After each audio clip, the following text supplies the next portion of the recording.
We're back. I'm Black. This show is sharp as a heart attack. Welcome to It Came From GenX. I am Keith Porter alongside with my co-hosts Brian Fisher and Mike Skinner. And I guess I'm their co-host too. But anyway, what's happening, fellas? Good to see you both again. Trying week, but we are here to do this show for the 21st episode? Number 21 today. Yeah, it was a 21. Extraordinary. Okay. There you go. I don't think we've ever done anything this long except eat. So thank you for those that have sustained us. Lots of interesting subjects the last few weeks on this show. Some maybe not so popular. And we invite you to challenge us, question us, write in, Facebook, email, whatever, because we don't shy away from anything on this show. There's a humor element, of course, but we also like open dialogue. So, guys, lots of feedback from some of the stuff we said last week. Fish, are we getting on people's nerves, or are they starting to listen finally? Or a little bit of both, I'm sure. Excellent. Right? So, yeah, the page has grown a little bit. Yeah, we're picking up a few extra views here and there. So we'll talk more about that, where you can find us. But, yeah, we're slow but sure. All right. How was your week, bro? Real good. I went down to Southern Ohio, spent time with one of my other brothers, Jim Cunningham, old friend Our since brother. High school. Absolutely. Yeah. He bought his family home down in Southern Ohio and Excellent. living his dream down there. And he plans to retire down there from the Akron Police Force in a couple of years, and that's just his heaven down there. So went down there and hung out, and all the years going down there camping out in the field. Now we're sitting there at a house and hanging out. And it's just he talked about doing that for many, many years, so I'm glad he's realizing his dream. Yeah, so a lot of fun. Truly one of Akron's finest. We've known him for a long, long time, so I'm glad to hear that for him. Yeah, absolutely. Skinbone, what's up, brother? Hey, fellas. Nice to see you guys again. Glad to be here. How's the healing coming, my man? Not fast enough, unfortunately, but it's coming. I had the stitches taken out last week. I think we talked about that in the last show. And a week from today, as we're recording, I'll have these pins taken out. Good. And then the good old months of rehab, trying to get my hand back the way it's supposed to be, will begin. So I don't know if I'm getting through the easy part or if I'm just getting ready to start the hard part. Well, we pray the hard part's over. So am I safe to assume that you've been taking it easy these last few weeks? As much as I can. Not doing too much. Okay. I'm not one to sit and watch everybody else do what I should be doing, so you guys know that. Just take care of that hand, brother. I am. All right. Now, Mike, well, also part of Mike's gearing up. Sorry, for Keith. the upcoming show. Sorry about that. I was trying to say, part of Mike's therapy, he's purposely trying not to be too entertaining. He's just working on recovering. So if you're questioning any of that, it's just recovering. It's all part of the process. We'll keep working. Did you hear I hired his daughter for a secretary today? Yeah, that was comical. I dated myself, secretary. My 12-year-old being his phone screener. Yeah. Anyways, hey, I do need to shout out Marcy's mom is in the hospital. She took a tumble out of her chair and fell asleep and bounced her head off the hardwood floor a couple times, and couple cracks underneath her eye socket, but she's good. She has had kidney failure, and that got the ball rolling on that, so she's getting dialysis as she's needed now, and she'll be in there a week or two till we can get her situated outside the hospital, but she's doing a lot better, and I just pray for her. And Marcy, as if not dealing with me was enough, now she's got to add the extra stress with her mom and taking care of her and her medical needs. And we'll certainly keep her in prayer. Marcy is Skinner's significant other, truly his better half, and we want to keep her mom in prayer, and Marcy for that matter. Absolutely. So good. I am recovering from a couple of days of some serious drumming, getting ready for the August 21st show here in Akron at the Empire with my band Rock Generation, opening for Enough Enough.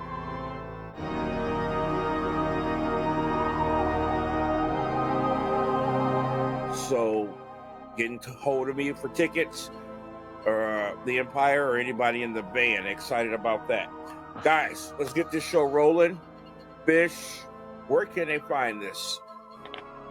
All right, so you can find us on, you might be listening to us right now on WMVU.org, Global Internet Radio, Mondays from 7 to 8 p.m. Eastern. Check us out there. You can listen to us whenever you want to. All shows on your favorite podcast platform, Spotify, Apple Podcasts, Google Podcasts, and more.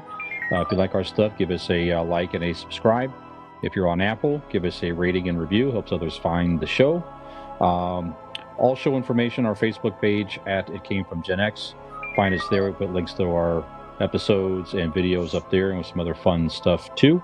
YouTube channel, It Came From GenX. All show videos are there for you. Email the show, itcamefromgenx330@gmail.com. As Keith mentioned, we welcome your comments, suggestions, or just to say hello, or you can again post on the Facebook page. Instagram, itcamefrom_GenX. Twitter, It Came From GenX. And TikTok at itcamefromgenx330. Connect with us, follow us, share us. All that stuff can be found nice and neat on our Linktree account, LINK tree. Just Google Linktree. It Came From GenX. Our profile will come up for you. All links to all the stuff I just mentioned right there for you. Nothing to register, nothing to log into. Just pull it up. It's all right there for you. Linktree. I almost said convincing idiots. It Came From GenX. It's all there for you. And we appreciate your support.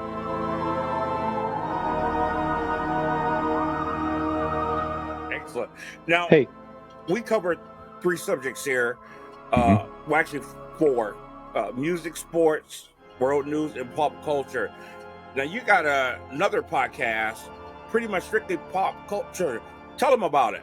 Yeah, so it's already mentioned the name, so thank you. So I do another show, Convincing Idiots. You can also find us on our Linktree account, Convincing Idiots. And it's the 3 generations, me, 2 younger buddies from Barberton who were like brothers to me as well. We have a Dean who's a Zennial, and Nick who is a Millennial. So yes, we talk about nerdy and pop culture stuff from 3 different generational perspectives, and get into some interesting dynamics with our age. We're literally, each person is 10 years older, almost exact to the other person. So yeah, interesting dynamic. Check us out there, and thanks for the mention.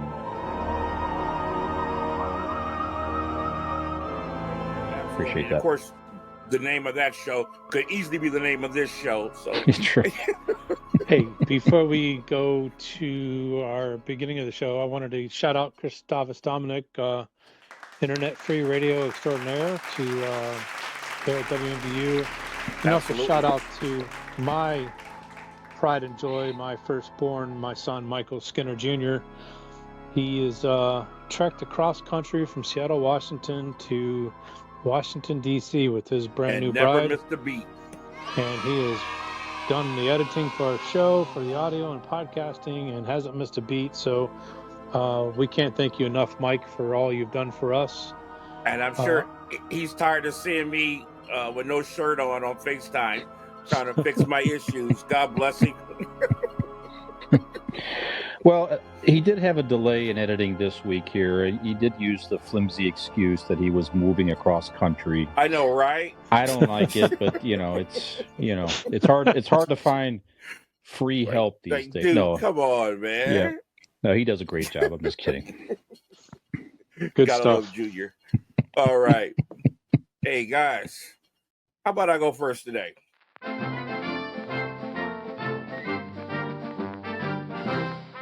Sure. Oh, sure. 2 weeks in a row. Why not? No, I didn't go first last week. No, go for it, buddy. Okay, don't do that to me. I'm sorry. Let's start off with some music. We love music. I think music is a thing that bound us together at an early age. There's certainly the thing we all had in common. Mm-hmm. And I think with us is proof that if you can find common ground and start with that, you can come together, no matter what your background is, skin color, where you from. And I really believe music was the catalyst for our friendship in the beginning. So, started with some music news. I saw something so interesting today that in 2012, Roger Waters had produced The Wall Live, a big production that toured, and it grossed an upwards of $158 million. The only thing that was close that year was Springsteen, and he was in the 70s. And I thought the number was extraordinary by itself. But the fact that it's Pink Floyd, this is a band that's been around for what, 40 years? Certainly past their Probably heyday. more than that, yeah. But they have always been relevant. They have always sold out. They've always been a phenomenon. What is it about Pink Floyd? Why they survived so long? Have you guys ever seen them? Are you Pink Floyd fans? What does Pink Floyd say about our generation that they have the sustainability? I know Skinner's not a big fan, so we're going to start with you, Skinner. Like I told you in our pre-production show, I want to answer that question myself. It's not that I hate the music; I'm just not a fanatic like everybody else is. And there are certain bands that you really like them or you really dislike them. I'm in the middle with this band. I won't turn off their music, but I don't seek them out either. So, Okay. with that being said, could you admit this? Would you admit that there is not another band like them in the world? oh, absolutely not. The only one closest to them would be the Doors, I think. Okay, interesting. There's a psychedelic component to both of them. Where you're coming from? Yeah. Fish? Yeah, I agree with you. It's like a whole different sound, a whole different vibe. I mean, musically, I mean, these guys are certainly super talented. Mm-hmm. Yes. I also think, in our time, I'm not saying it was me, but people like to maybe smoke a little bit, listen to music, and that continues to persevere. You're almost there. Come on, and come a little further with me. And there you have it. So it's a whole different vibe, a whole different scene. So that I think it's just an experience. I guess Okay. it's one of those bands where it's an experience to listen if you're watching something live like that. So it's a whole other thing. I've watched tribute bands of Pink Floyd, and even a good one still tries to create a unique type of experience in the sound and the lighting and stuff like that. So it's just different. Okay. So. Well, first of all, I want to say to Skinner, that was a interesting analogy with the Doors. I would consider the Doors a decade sooner version of Pink Floyd, maybe without all the effects, but certainly the psychedelic aspect of their music. So that's an interesting analogy. Like Skinner, also, if I hear them, there's no problem with it, but I don't seek them out. I don't own any. And I got to see them at the Coliseum, not the Coliseum, Cleveland Browns Stadium, the old stadium, years and years ago. My first wife and another couple. And I got to tell you, I was never so bored. The light show was unbelievable. And Fisher, you're kind of hum-hummed around the elephant in the room. Yeah, there is smoking stuff, but I think Pink Floyd was more about taking them little tabs. Yes, there's some absolutely. LSD involved with their music. I think that's what the sustainability is about. The drug use that coincides with their light show and their trippy music, I think has kept them relevant for so long. And because I wasn't indulging in either of those at the show, that's probably why I was so bored.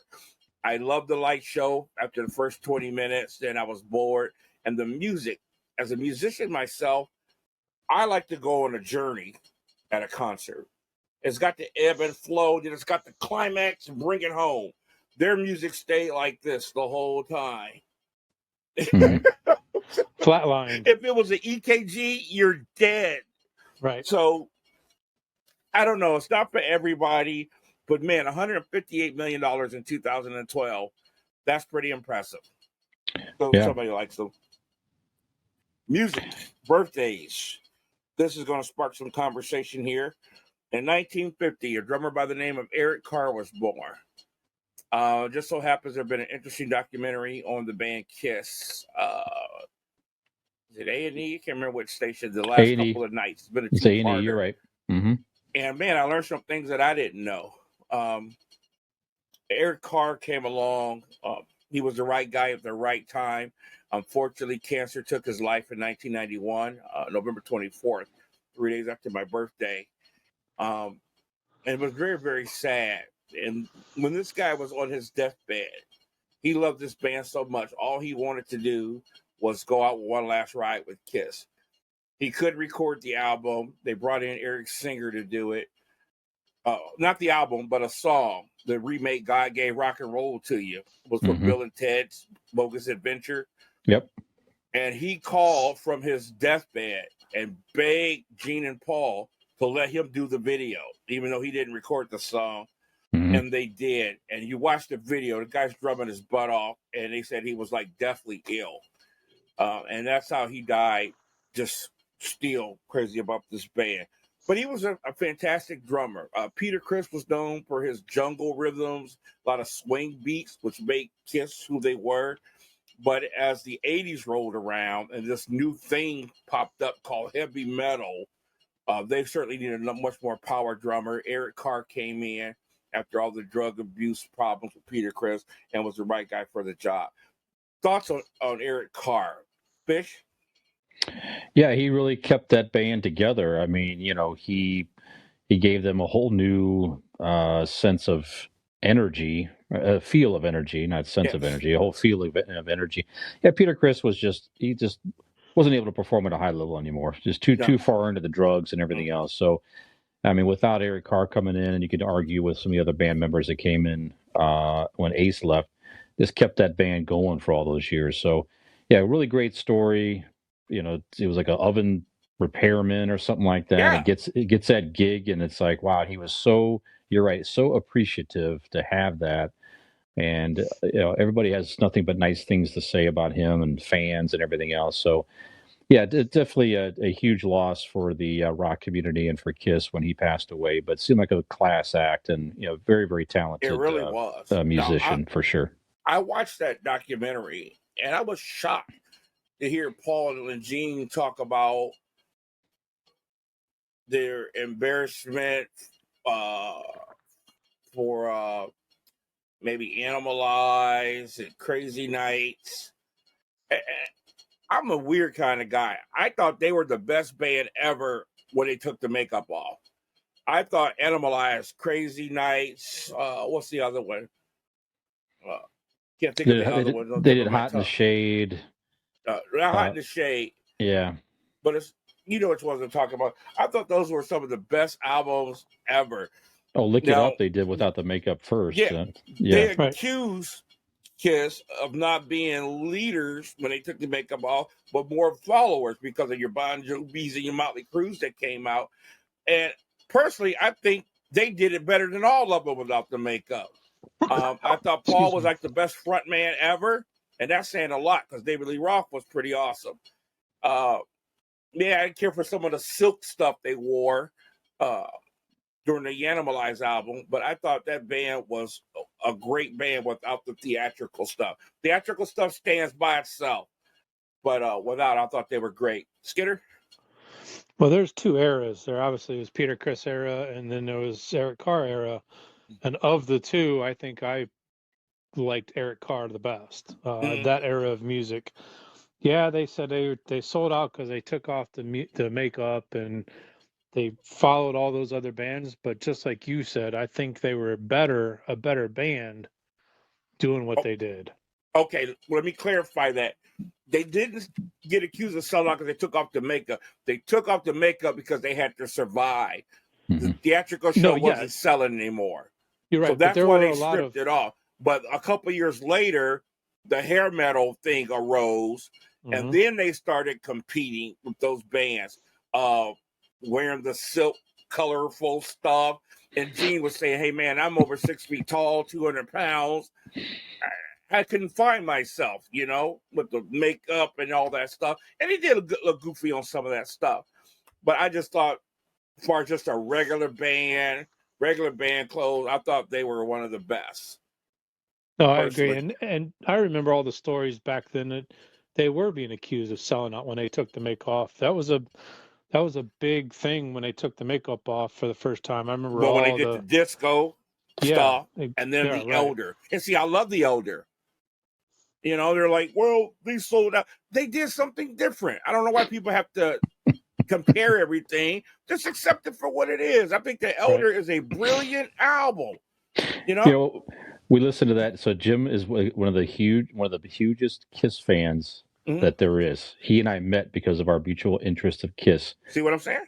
And he had never listened to the entire Elder album until this weekend. We sat on the back porch. We played the whole album, start to finish, with a nice bourbon and a cigar. I tell you what, you go back and listen to that. It's not the best Kiss album for sure, but it is different, like you said, and it was a decent. There's some decent songs. Ace did a great job on that album. Ace did a phenomenal job on that album. But anyways, some of the songs on there I thought were brilliant. My favorite, of course, "A World Without Heroes" is my favorite. It was the one about the rose. Under the Rose. And then the Oath was the big one. Yes. So just good stuff. Now, let me ask you this: that documentary, okay? Now, Peter and Ace didn't do it. Right. It's if you're a Kiss fan and you've heard the same story for years and years and years from Paul and Gene. Now, if you haven't seen it before, interesting, I'm sure. But did that documentary generate any interest in, like, I'm a sort of a casual Kiss fan, or nah, you'd only have an interest in that documentary if you were an actual Kiss fan? What do you think about that, Keith? That's an interesting question. You know, I've been a fan since high school. So I think the average person would watch that, would get a new appreciation for them. I don't know how you couldn't. They did something never seen before. They ruled the world for a small time. We can't get the gist of it because there was no social media back then. But they ruled the world for a while. And you got to appreciate that. Their history is marred with drug abuse and fights and all this stuff, and a lot of false information. You know, a lot of the great stuff, like you said, Ace didn't even play on. You know, he was so drunk and high. And it's so weird that Bruce Kulick ended up being the guitar player after a while in the band, but his brother Bob Kulick did most of the guitar work in the years prior to that. So it's just a lot of history most people probably would rather not know about, and look through rose-colored glasses and just think Paul and Gene and Ace and Peter did it all, but that's not the case. Yeah. Yep. Rest in peace, Eric Carr. Also, real quick, happy birthday to John Petrucci, 1967, year before us. Guitar player for the band Dream Theater. Certainly a modern day Rush, a modern day Pink Floyd, or what have you. This band changed everything when they came out. Rush had the technicality, but they didn't have the music. You know, I can only listen to so much Rush. As much as I love Neil Peart, I'm a drummer. I was blown away by what I heard, but the songs weren't there. They have some great songs, Limelight, Subdivisions, Tom Sawyer, but a lot of the stuff was like, Dream Theater came and changed everything. A new sound and musicianship like we never heard. Dream Theater fans, Skinner? Not as much as you guys. I do appreciate their music. I didn't catch that wagon or didn't get on that wagon when they came through. I listened to Seven Dust and trying to think who else. Queensryche, I think, is another band that kind of reminds me of them too. That reminds me of them. So I need to go back and revisit their music. I know our fourth musketeer, John Cooper, and his lovely wife, Amy, are huge Dream Theater fans. Yes. And I didn't get on that, but I'm going to go back and listen to their music, and I'll be able to comment a little bit better at a later time. Yeah, listen to Images and Words and the one before that with the first singer. Unbelievable. Okay. Did you know when you talk about Dream and Day Unite? Go ahead. Sorry about that. Sorry. Go ahead, Fish. The average. So you got to celebrate a birthday from Dream Theater. The average year of a Dream Theater band member is actually 60 weeks versus 52 weeks. Did you know that? Yeah. That's sort of a joke. See, all their songs are very long. That's it. Took me a minute. I knew it was a joke in there, but John Cooper's going to know that joke. John's going to appreciate that joke. I didn't want to fake it, pretend like I knew what you were saying. I always tease him how long their songs are. That's why I was just like, that's absolutely. Listen to this Dreamy Theater song. I'm like, okay, how long is the song? It's like every song on every album is very, very long. See, you're right. It's a whole different experience. That's another one. Whole other experience. Go ahead. They got a lot of 4-minute songs on there that shows their brilliance and a nice, catchy song. After that, they start getting off on these long 11-minute tangents and stuff. Hey, come on, man. We get it. Yep. To the next song. So. They're going to live longer, though. You know what I'm saying? Yep. That's true. Yep. Speaking of John Cooper, asked him about the time he took me and Amy to the Dream Theater concert. We were so excited to go. Then we were excited about the great traffic. Then we got there, the great parking. That's because the concert was the day before. Thanks, Coop. No. That's hilarious. Yep. Convincing idiots. That's There you go. All right, guys. Junior has a story like that. Move on to sports real quick. Okay, not so funny of a story here. In sports, in the NFL, Markevius Mingo, former linebacker of the Atlanta Falcons, was arrested Thursday. Allegations of lewd acts against a child. Apparently, a 13-year-old boy who was with a friend who was with Mingo at a hotel on some kind of, park trip, honey trip, something, accused Mingo of pulling his underwear and touching him inappropriately. The Atlanta Falcons immediately released him upon hearing of this news. Mingo's lawyer is highly upset. I don't even know if there's been an arraignment yet. If there has, that's the only thing. But he's saying they released him so quick, they don't know the facts.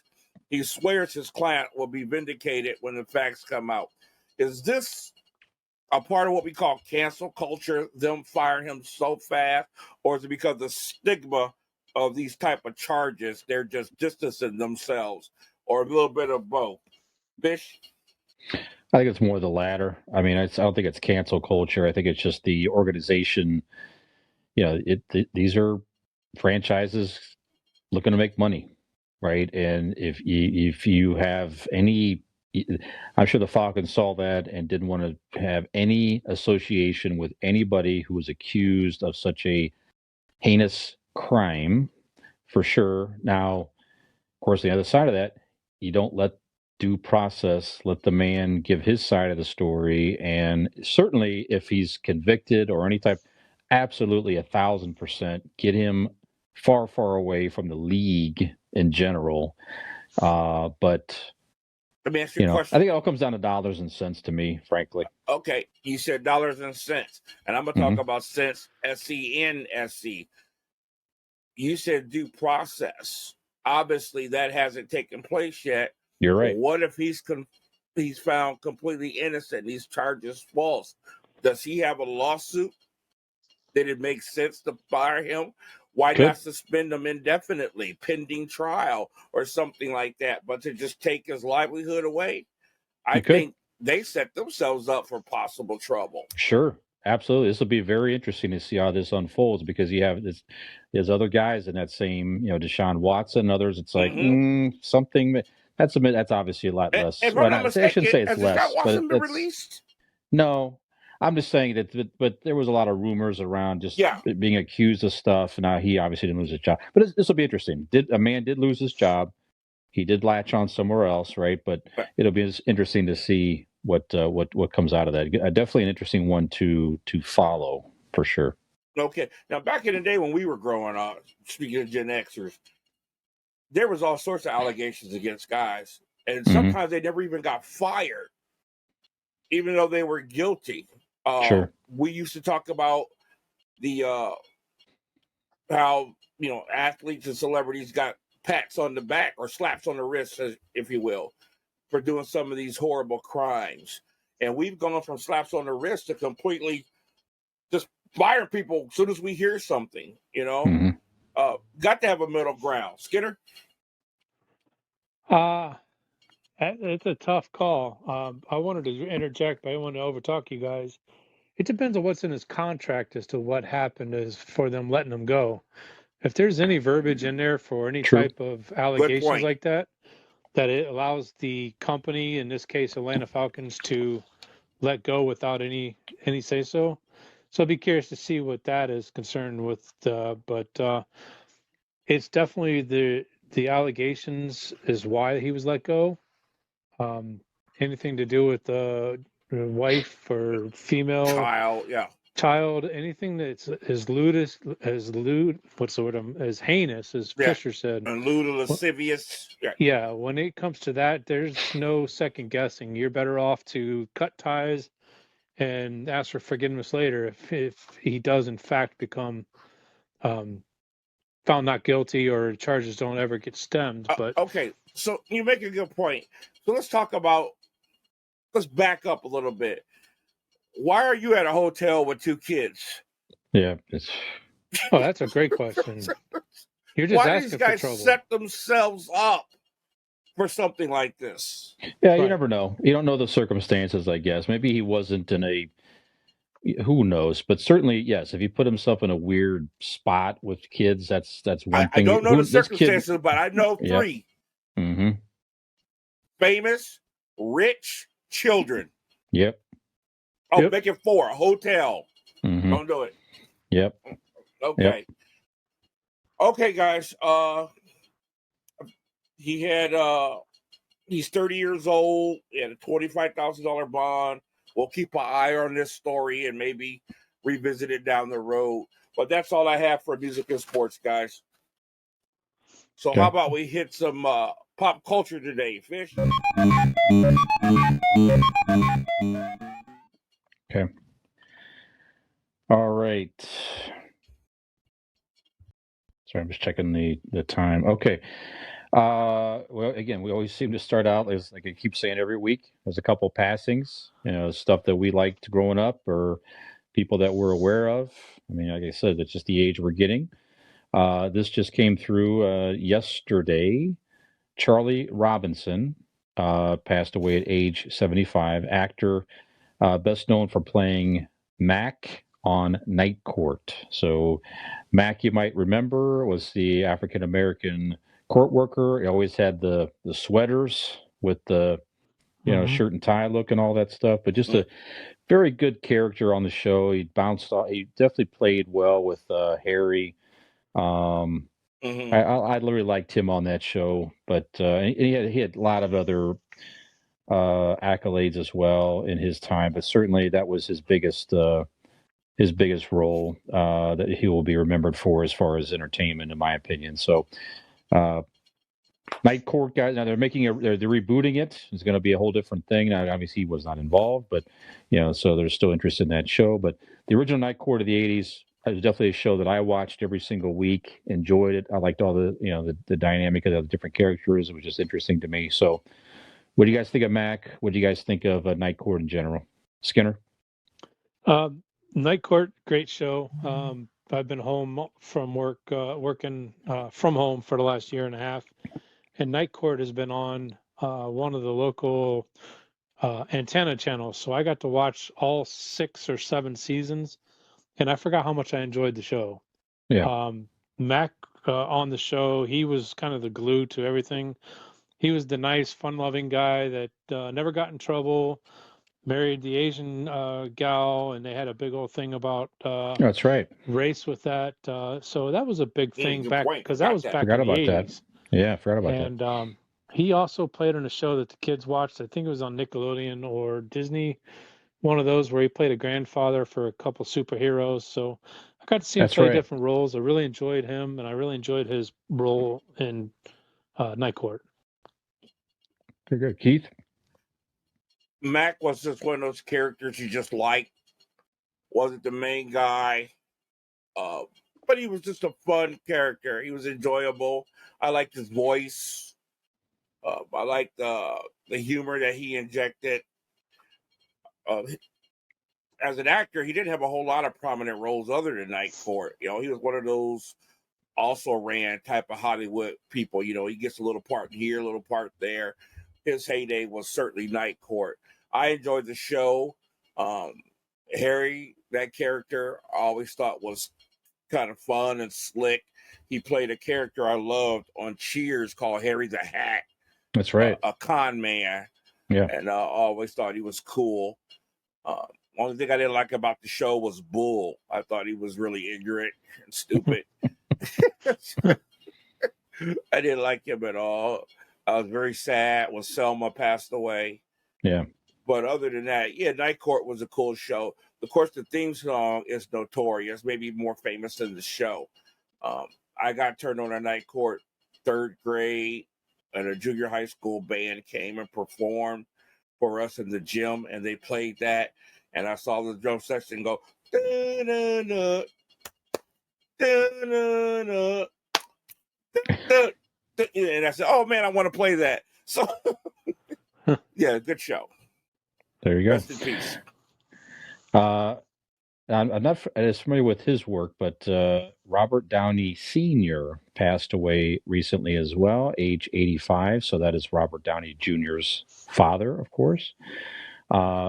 He did some kind of campy type odd movies as a director. He did some acting as well. He was in Boogie Nights in 1997, Magnolia in 99, Family Man 2000. So he not that familiar with his work, but I guess he was known for, again, some odd directorial work. So not that familiar. Keith, are you familiar with Robert Downey Sr. or not so much?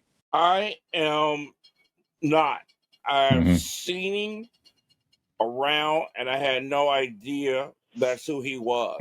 So I'm not familiar with anything he's really done significantly. Okay. Skinner, not so much, or are you familiar with? Not a whole lot. The image that I have from him from a kid is that greased back hairdo with the big 70s, 80s glasses and a cigarette hanging out of his mouth. Yeah. I don't really know much of his work. Yes, he was a very superhero familiar called with Iron Lung. Yeah, right.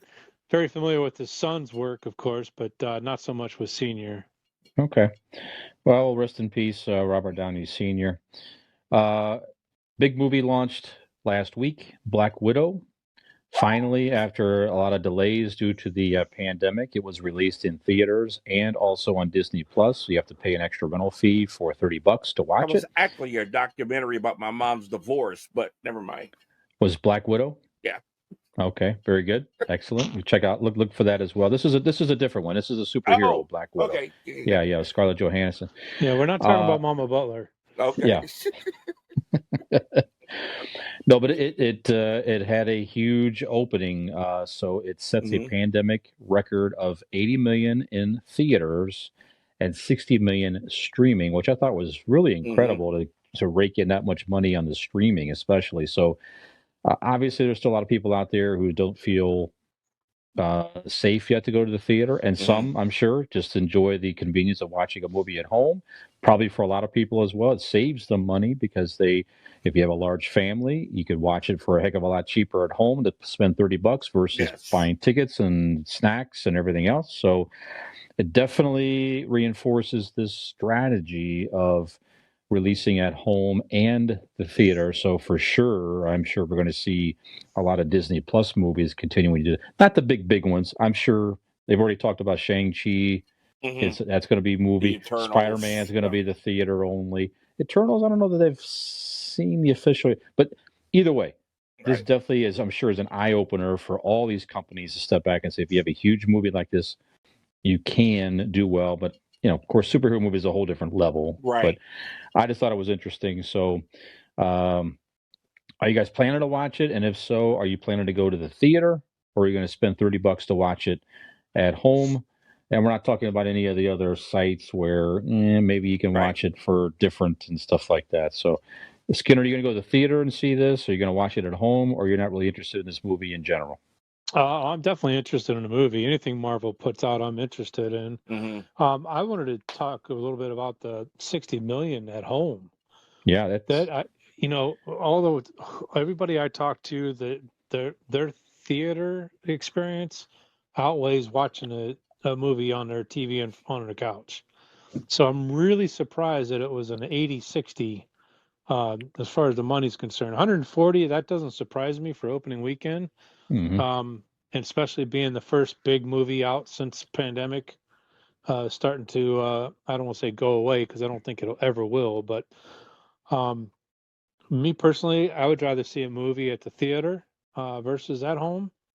It's convenient to turn on the TV and turn on Disney Plus and watch it, don't get me wrong, but it's the experience that I want to go see the movies, especially the big ones, at the theaters. Okay, fair enough. Keith, what do you think? Well, if I had not been so busy these last few days, I would have saw it at the theater opening night.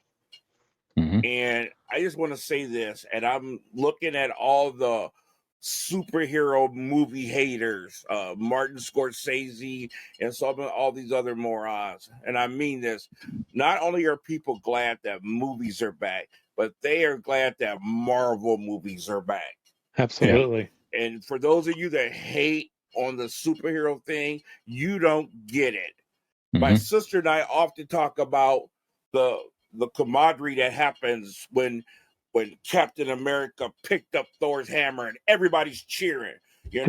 Stark dies and everybody's crying. It's like a community, you know what I'm saying? And just because you don't understand it and don't get it, don't hate on it. But Marvel's back, people are excited, and I'm not surprised that Black Widow is leading the way. Yeah, absolutely, and it's also a sign that it's just different generations are behind us. Obviously, we all grew up in Gen X, going to the theater. That's how we watch movies. That's how we still like to go see some of the big ones and have the whole movie experience on the big screen with the popcorn and all that stuff. However, obviously, there's a lot of younger people that don't mind spending $30 and watching it on their phone or their tablet or something to that extent, and they just want to see the movie. The experience is not necessarily what they're looking for beyond just taking it in the story and all that. So it'll be interesting to see how this could guarantee. All these big streaming companies are like, whoa, obviously you got to put a product out that people want to see, of course, like we just talked about. So anyway, interesting. Okay. And then I watched a movie last evening on Netflix, Fear Street 1994. This apparently is going to be a trilogy movie series, and each movie takes place in a different timeline, and it has a feel, of course, of that era. But throughout the story, there's like a consistent force, which I won't give away a spoiler here. There's a consistent force that people are fighting in these different eras. So, but this movie here definitely, without question, felt like a movie from the 90s. They had a cool soundtrack, had a good feel to it. It was very Scream-esque, if you will. So if you like that type of movie, go check it out. I thought it was well done, interesting. The next one in the series is going to be set in 1978. And then I think the third one's going to be set in I believe it's the 1800s or 1600s or something like that. So definitely way back, and it'll be a different, feel in each movie. So I thought it was interesting. And I listened to a podcast recently of the woman who was behind it. She's, I think, writing them or producing or both. But in her mind, it's a potential springboard. If these take off, that you can do a whole like horror type universe. And you think about that, and just have different horror movies that all kind of tie together, but in these different eras throughout time. You can have a whole different cast, a whole different feel for it, and it could be a very interesting thing for horror movie fans. So, like I said, go check it out. I know you guys haven't seen it, but definitely is recommended. And looking this up, by the way, I learned they're making a new Scream movie with a lot of the original cast, Courtney Cox, etc., Nev Campbell, who starred in the original, going to be released in January 2022, so next January. So I thought that was kind of interesting as well. Yeah, so check out alive. Fear Street. Absolutely. So those are a couple things that I have. And super fast, sorry. DC Comics, interesting. I didn't realize they were doing it this year. They have a whole future state series going on. They've paused their regular titles, which I didn't even know that was going on. And they're putting out these alternate stories, alternate timeline type stuff. So I think it's sort of maybe DC's answer to the multiverse type thing. I'm not exactly sure. Sounds like it. But one of the interesting things that caught my eye this week is that there's a new storyline. There's a new Batman that takes place in the future in the 2025 era. Lucius Fox's son, Tim Fox, becomes Batman in the future in this timeline. So it's interesting to see our first African American Batman hero in this particular future. So I'm interested in that. I'll probably buy some of those and check that out. But yeah, go check out DC Comics' Future State series to get different takes on some of the popular heroes. And I'm sure they'll reset everything and whatever they're going to do, but at least they're giving themselves creative freedom to do some of this. And if it takes off, maybe you see a ongoing series of Tim Fox as future Batman. You never know, sort of the Miles Morales in the Spider-Man universe, perhaps. It'll be interesting to see. So that's what I got. Yeah, interesting.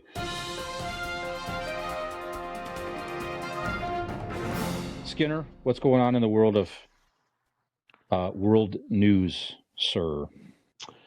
I got a couple of stories. Here's a feel-good story, I think. And then there's Bernie Sanders' take, which I'll get to it after this.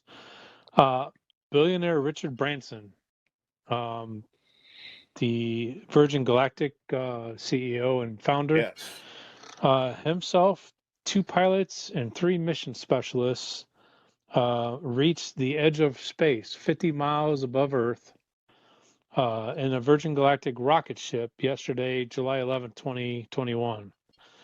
They experienced 4 minutes of weightlessness, and the entire trip lasted about an hour. So from the time they took off to the time they shot up into space to the time they landed safely in New Mexico was about an hour.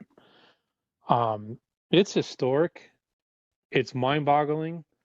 And it really opens up the future for many things to come.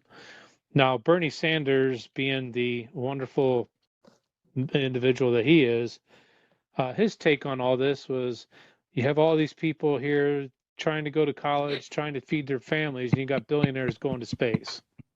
Now, I'm kind of subphrasing what he said, but he made those kind of points. So I was curious to what your guys' thoughts was. I think it's historic. I think it's fantastic. I think it leads to many, many incredible things in the future. And it reminds me of going back and watching the Jetsons as kids, watching people in outer space kind of thing. But I was curious to see what you guys had thoughts on. Porter? Well, I'm assuming what Bertie is saying, he's alluding to the fact that you're spending money frivolously when it could be, geared towards this and that. And rich men going to space is what I'm going to have to disagree with Bertie because if you were doing something stupid, that would be different. But I don't think it's ever a waste of money to dream. It's never a waste of money to reach for the unknown, for the impossible, things like that, because it opens up a world of possibilities. What he did, you don't know what can come from this. We're looking at basically a regular pedestrian, civilian, going to space. You know, the more things happen, the more common it becomes, the more society's ready to accept it. Listen, bank on this, fellas. For everything that has happened, leaps and bounds in technology, the technology was there years before it was public. But you have to be careful how you introduce an element into a society. A lot of times the government will use Hollywood to introduce those ideas. They'll use Star Trek to introduce the idea of the communicator, the flip cell phone, and things like that to warm us up to the idea. So there's that what we call culture shock. So just think of this guy, not an astronaut, it went up to space and pretty much and came back. I just think, man, somebody's dreaming out there, and you don't know what it could lead to.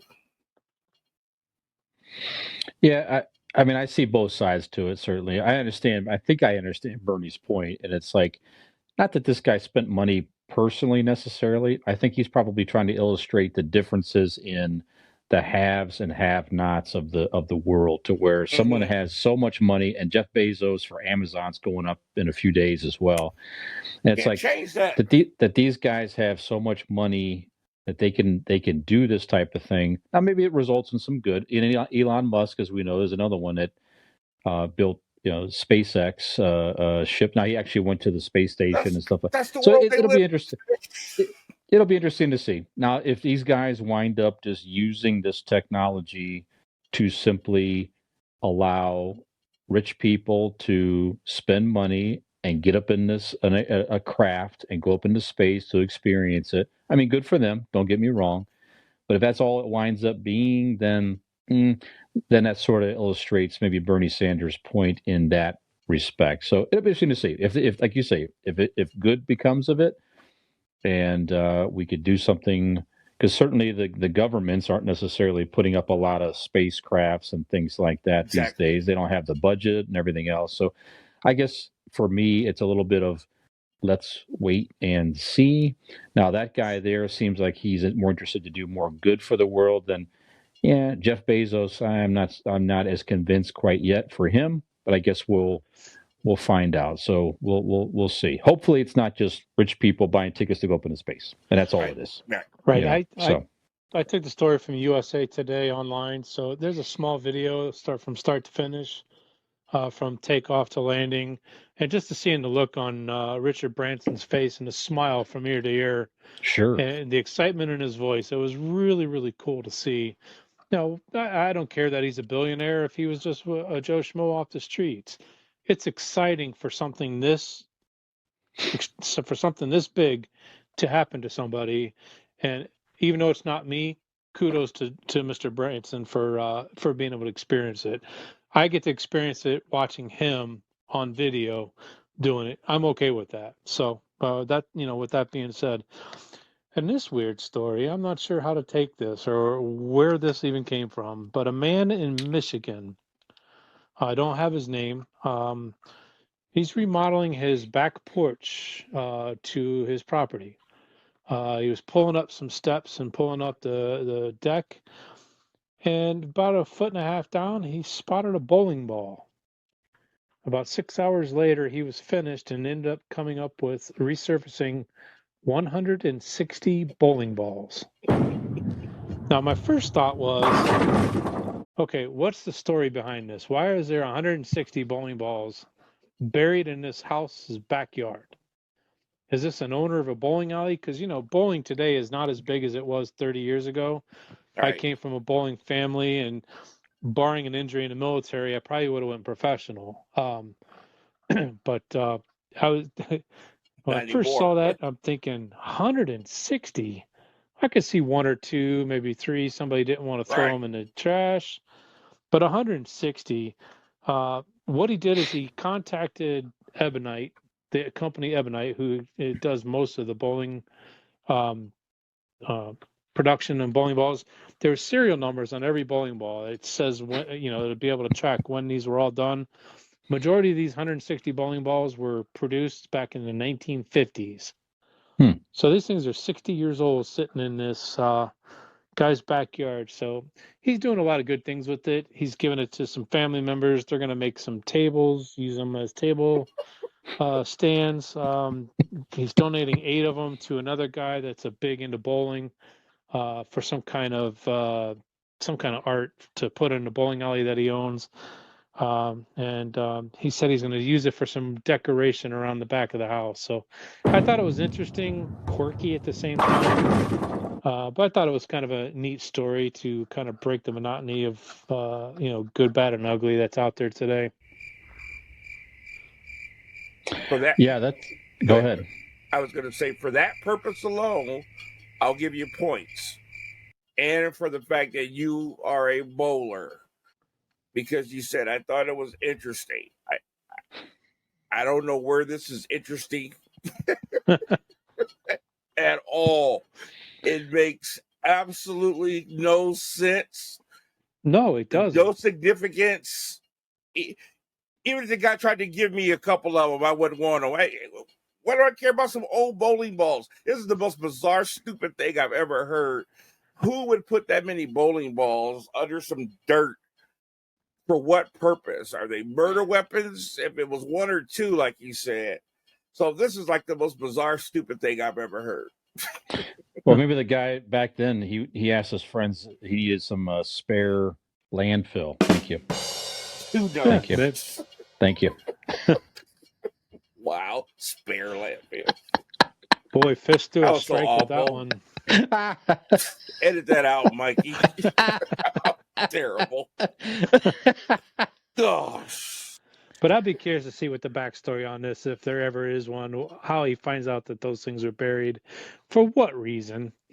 Like you said, it's stupid, kind of interesting. I like to know too. Anyways, well, that's all I got for today. There's a lot going on that we've talked about in the past.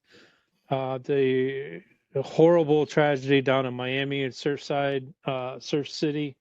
With the condo collapse, they're up to 60 or 70 now confirmed dead. They're still looking for others. You remember the first day you reported that? Yeah, there was one on the first first when you report. said that, my heart just went, man, that's gonna change. Yeah, and unfortunately it has. So our hearts still go out to those families, first responders, and everyone down there dealing with this horrible tragedy. There's a lot of COVID stories that are still out there, and I just hate to bombard with all that. You've got this Delta strand that's predominantly the strand that's being found now with everybody that's being diagnosed with COVID-19. And you get those guys out there that say they need a third booster for the shot, and there's others saying they don't need a third booster. So who knows? Not in the U.S. The U.S. is saying at the moment, not necessary, but I guess we'll find out.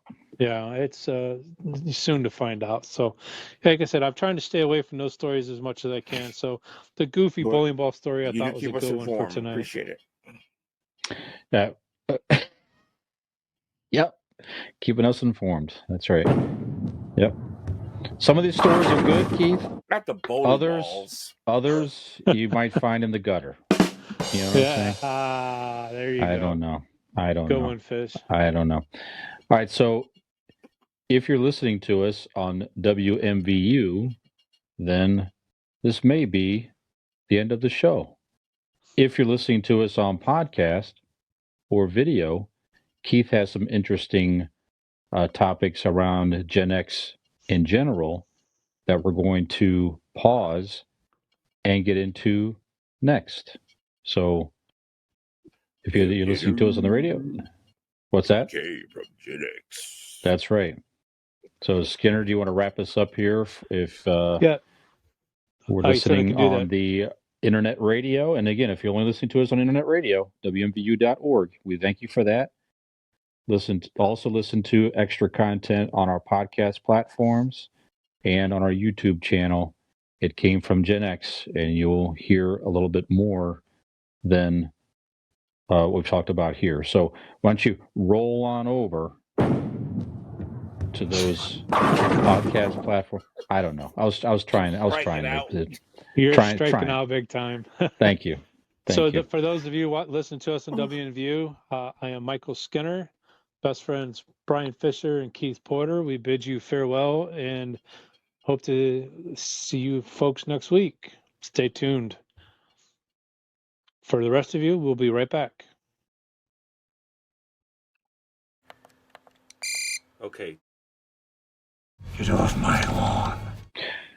Okay, so welcome back to It Came From GenX.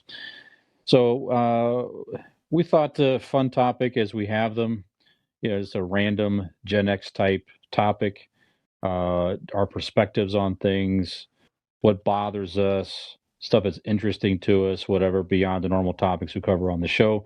So we thought we'd call it the Gen X Get Off My Lawn topic of the week. So get off my lawn, get off our lawn topic of the week. How about get off our lawn? It's a get off our lawn topic of the week. There we go. Yeah, that's right. Gen X, we're tolerant of a lot, but some things we're not tolerant of, or we find extra interesting, or whatever it is. So this is our show, our perspectives. So if you don't like it, get off our lawn. Right? So that's it. So Keith, you prepared something today about Gen X, behaviors and traits in general, characteristics. So yes. What do you got for us, Keith? Okay, so this came from Dan Schawbel website. It's a blog, and I thought it was very interesting talking about Generation X characteristics. Now, we make a lot of fun of millennials. We also compare ourselves with millennials in a favorable light, if you will. But baby boomers might look at us and do the same thing. So I thought, we would take some of the luster off of our armor and look at some of our, I don't want to use the word faults, but compare ourselves to baby boomers who might do things better or seem like they're more prepared or have a better foundation than we in some areas. Also, I'm going to list some characteristics, some values, and some facts in here if you guys agree or disagree and what you think about them. So we'll do that real quick and get it rolling. So let's talk about economically speaking. I don't know where these statistics came from. Again, they have not been verified. We don't have a fact checker here on the show. This is straight from this blog. But it says 36% of Gen X thinks it is likely they will need to dip into their retirement savings to pay for non-retirement expenses. Agree or disagree in thoughts? Skinner? Unfortunately, based on experience, I'd have to agree. Choices that I made in my past, I had to dip into my savings and took out a loan to myself, but obviously paying it back and it'll all be back there when I do retire. But there are others that would take it out and not replenish it. So I guess on both sides of the fence, I don't know if I really answered your question the way it needed to be, but I can see why it would happen, or why folks like myself take out a loan for an emergency reason and then take it back or put it back in. Okay. Fish? Yeah, I mean, I tend to agree with that. I mean, it's, I don't know if it's unique to us, but certainly it's kind of us, and even trickling down to where it's just different. Our livelihoods have not been as stable as baby boomers prior to us. I don't think anyway. I mean, the days of people, I have it in my company. I mean, I have people that I work with that aren't not much older than me or around my age that have worked for that company for 20, 30 plus years, and they have built up, I'm sure, a very nice retirement savings, and others have as well. It's just not as common. I mean, with companies shutting down, people getting laid off over time, and many different factors. I don't think our generation has had the same type of career foundation as our baby boomers. So when something big comes up, we frankly don't have the cash. So we have to do some of that, unfortunately. That's what I think anyway. Baby boomers had words that when you heard those words, they instill confidence. Words like savings, words like union. Mm-hmm. We have words, and those words mean nothing because we can't count on them. 401k, how many have lost that? And so there's not that type of confidence that's instilled in the future. I think some people have dipped into their savings for the simple fact that they don't think it's going to matter down the road, and it's survival mode. There was a time when you put 20 plus years on the job, you were set, man, especially if it was a government job, civil job. That was all there was to it. And then when you start seeing these things stripped away, you start seeing things like Ponzi schemes and all these other things pop up. Confidence has waned. So it's really kind of a scary feeling right now. I think everybody better start learning how to do some farming, and families better learn how to stick together. Because, I've seen people out there in the nursing homes left alone, and it's pretty sad. So it's just where we are. Okay. So, there was a couple other things I saw too, and they're not going to go into all of them, but it talked about 70% are not confident in the ability of Social Security to provide for them. 65% of Gen Xers are currently working full-time, things like that. I'm just going to go to the last one in economics, and it said 54% plan to work past age 65. Skinner, agree or disagree? I am not that 65%. Okay. I plan on being done way before then, hopefully. I've got the unique ability to be able to retire from the bank at a fairly young age, whether it be 55 or 60. I'm not quite sure yet which one it's going to be. And then I'm going to go do what I love, which is on the golf course. Work on a golf course, do something part-time. Okay. That will be my career after the fact. Okay. But in general, there's a lot of Gen Xers that I know that have not done any retirement planning over the years, and they have no choice but to work past 60 or 65. So I can see why that number is that high. Yeah, and some haven't been able to do any planning. Or able to, exactly. Yes. I should say that.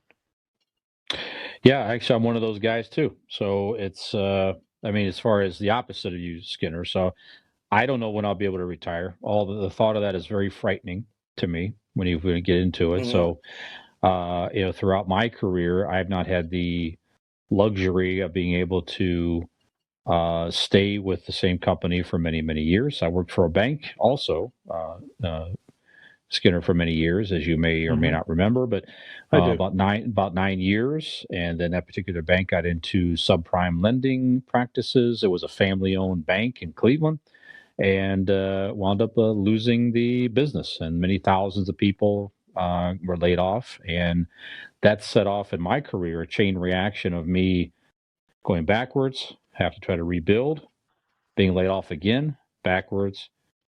So I went through that cycle 3 times in my career, to where I tried to establish something, got laid off, had to go back, in many respects, start with less money than I wound up from the prior job, and try to work my way up. Many people out there probably could say the same thing in our generation.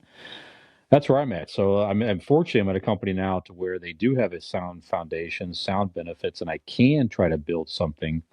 But obviously now I'm starting in my late 40s and 50s with this company, so it's going to take a while to get there. They do have catch-up things and all of that to try to save up more money more quickly in your 50s.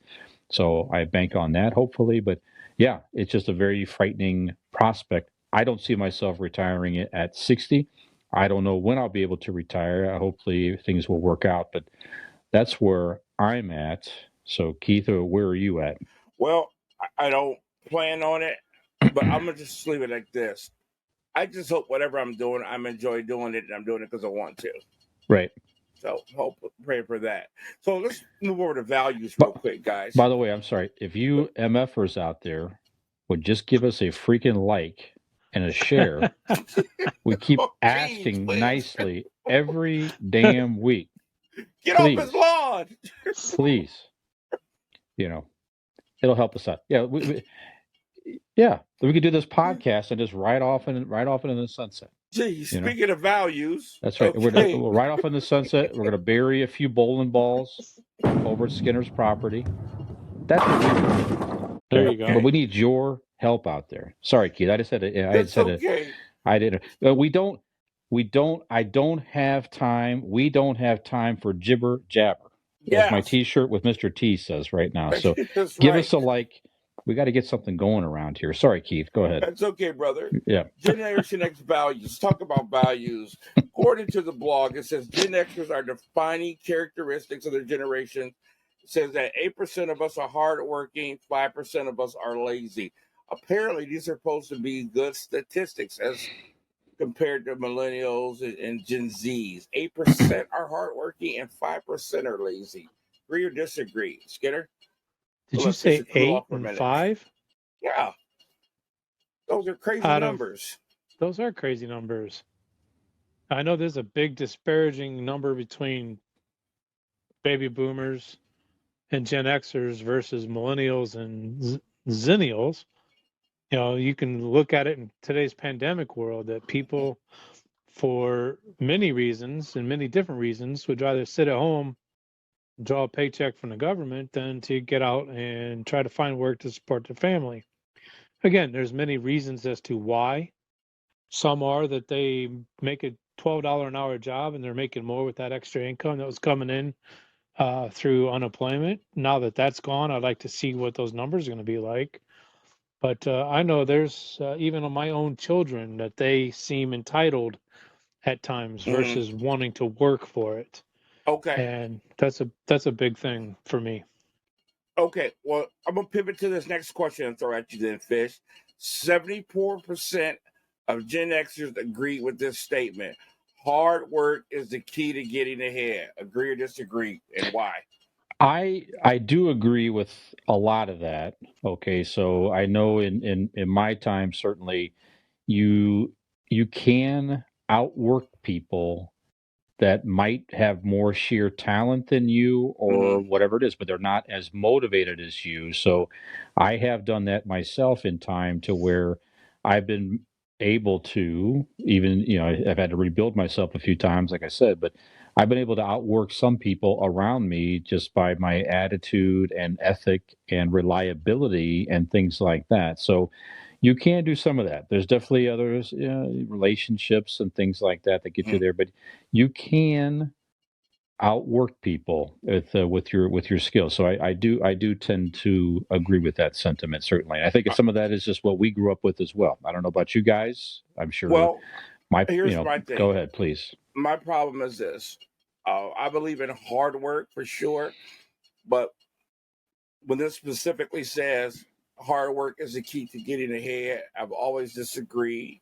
I think hard work could work against you in terms of getting ahead. And here's my thinking. You're the foreman on a dock, and you got a guy comes in, not the smartest, not necessarily stupid or anything, but nothing outstanding. No outstanding leadership skills. Everybody likes the person. But man, works like a government mule, produces almost twice as much as everybody else's, so on and so on and so on. You're not thinking about moving that person. You're thinking about keeping that workforce where it is. Keeping that production level up high. Promoting somebody just because they're a hard worker sometimes can backfire and hurt you if you're a boss. I've always thought the key to success was working smart, not hard. Certainly in this day and age, it's about who you know and not what you know. I'm not saying that's necessarily right, but surely having a leg up and then knowing somebody that can help you get a leg up is huge. But working smart's always been the key. Every job I've ever had, the first thing I looked at when I got there is how can I take the job of the person that hired me? How can I get in on that track? I don't want to get looked at as a good hard worker bee. I want to get looked at as a potential queen bee. You know what I'm saying? And there's a difference between leadership skills and hard working. And sometimes the two are not mutually exclusive. So I agree with that. I mean, I don't. Yeah, and you're right. I don't. And you're right. I don't simply mean myself. Just work your tail off, and if you don't have the skills to advance yourself, you're right. That's a whole different part of it. But yeah, you can a lot of factors you can use to your advantage to outperform. Maybe that's a better phrase. Outperform others around you with your work ethic, reliability, and like you say, what you bring to the table overall. So you're right about that. Okay. So when you say queen bee, the only thing that comes to mind is that god awful jersey you wear. Oh, you shut up! Let it go. But no, I wanted to chime in about the work harder. Don't work harder, work smarter. Mm-hmm. I'm teaching that to our little ones nowadays. My son-in-law that's been helping us around the house since my injury, I've been teaching him little things here and there as to how to work smarter, not harder. And I can see the light bulbs going off for him. So yeah, a lot of people need to do that. Need to look at that mentality is to work smarter, not harder. And the older you get, the more that's so important. Let me give you an example. First of all, Ben Franklin said it best when he says an ounce of prevention is worth a pound of cure. We put cameras up outside around the house. I put a camera on the front porch. Now, my young nephew came and visited the other day. I wasn't here. But he left a comment with my mom, kind of derogatory at me, saying, paraphrasing, hey, stupid, you're supposed to hide the cameras.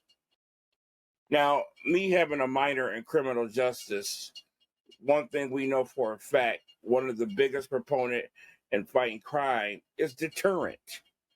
Okay? Mm-hmm. Not retaliation or nothing like that. And I said, well, if he had half a brain, I would rather the crook keep walking rather than me have the ability to catch the crook and what he did, Just because somebody broke in my house and I got footage of who it is. Well, what if they came in here and killed somebody? Yeah, but I got footage. What if they stole something? Yeah, but I got footage. I'd rather them just see the cameras and keep on walking. So that's what I mean about working smart versus working hard. That's a good point. Okay, guys, real quick, last one. This is crazy. Hold on, lost it right here. Oh, well, that's a real zinger. Yeah. 70% of Gen Xers prefer to work independently. Think that's true, Fish? I think it's kind of a blend. I mean, I think that you recognize the value of teamwork. You can't accomplish something on your own. It's very difficult in a business setting, at the very least, to accomplish. Mm-hmm. Well, I should say in a business setting, anywhere. It's very difficult to accomplish anything on your own solely. You need to be able to work with people. You need to be able to build an effective team. You need to be able to enhance relationships in a workplace in order to be successful. So, I mean, I like working independently and all that, but I also personally like the fact to build a team together. That's probably one of the more rewarding things in a workplace, in my opinion anyway, is when the team accomplishes something and then you see, the younger people coming up behind you, you see them grow and develop, and they're going to be the future leaders of your organization. And if they can look back and say, Brian helped me out a little bit there, I'll never forget that, I'll remember that. Yes. That makes that much more rewarding in a workplace. So sure. Again, these stats aren't scripture. I don't know where they came from, but I totally disagree with that one. I think our generation knows the value more than anybody about coming together and teamwork and things of that nature. at my church, we have what we call a men's night every Friday, where we got all the young men in the neighborhood and did sports activities and things like that. And they would call me and my brothers, they called us the nursing home. And all the young teenage boys who all thought they were LeBron James wanted to play the nursing home in basketball. And, they all had their fancy moves and their behind the back stuff. And every time we play, we destroy them.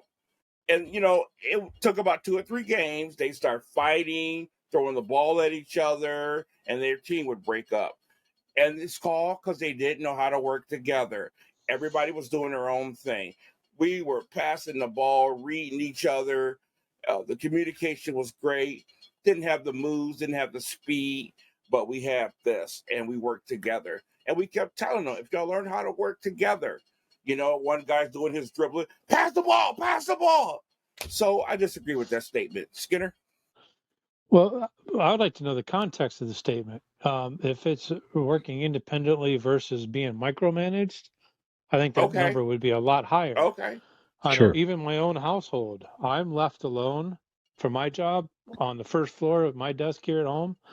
But my better half upstairs in her office, she's micromanaged every minute of the day with goals and quotas that she's got to fulfill every single day. Good point. Now, so with that being said, I think it is a blend, like Fisher said. I think you have to do things independently, but you also have to have a team in place. And no matter what area that you're working in, unless you're a freelance photographer, but even then, you probably have a team of an assistant or somebody behind you, behind the camera helping you out, and you can't do your task without that help. So that's an excellent point. I didn't think about that. But I think the key to that is our generation has the ability to work independently. Right. Some people can't. They have to be micromanaged. Right. Correct. A lot of employers are looking for people that can say, hey, this is the job I need done. And you can read between the lines and know, well, if I got to do this, I got to do that, got to do this, got to do that. When the boss says, hey, make sure you do this, they want to hear, hey, I already did it. Instead of every little detail has to be spoon-fed to you. And I think our generation is best at that. Just the way we grew up. First of all, we don't have a soft foundation. Please, nobody take this the wrong way. I hope I don't offend anybody who suffered from this terrible, terrible, terrible thing. But the suicide rate amongst our young people is ridiculous. But they have such a soft foundation. They get picked on at school or something, and they lose it. Man, I took some horrible abuse, I remember, in the 3rd grade as a kid, by something that was very personal to me. And I think we have a tougher fortitude, and we can deal with things of that nature. So those are just some stats I saw on this blog, and I thought would be interesting for us to talk about and see what your guys' thoughts were. Thank you very much. That's good. Yeah, very good topic. Thank you. All right. Well, this has been our GenX Get Off Our Lawn topic of the week. So thank you for listening in. So if you have any comments, what are some of your traits that you think GenX shares? What are some of our strengths and opportunities as a generation? If you have some thoughts, go send us an email at ItCameFromGenX330@gmail.com, or post to our Facebook page, It Came From GenX, or respond to us on other social media. We'd love to hear from you. Get off my lawn.